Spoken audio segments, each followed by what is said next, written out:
দেবী অষ্টাদশ ভুজা মূর্তি পরিগ্রহ করে শঙ্খে দিলেন ফুৎকার।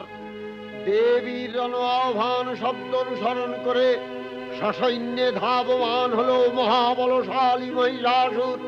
অসুররাজ লক্ষ্য করলেন মহালক্ষ্মী দেবীর তেজ প্রভায় ত্রিলোক জ্যোতির্ময়, তার মুকুট গগন চুম্বন করছে, পদভরে পৃথ্বীয়ানতা আর ধনুকটঙ্কারে রসাতল প্রকম্পিত।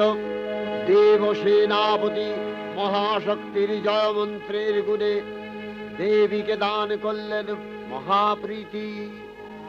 নমো চণ্ডী, নমো চণ্ডী,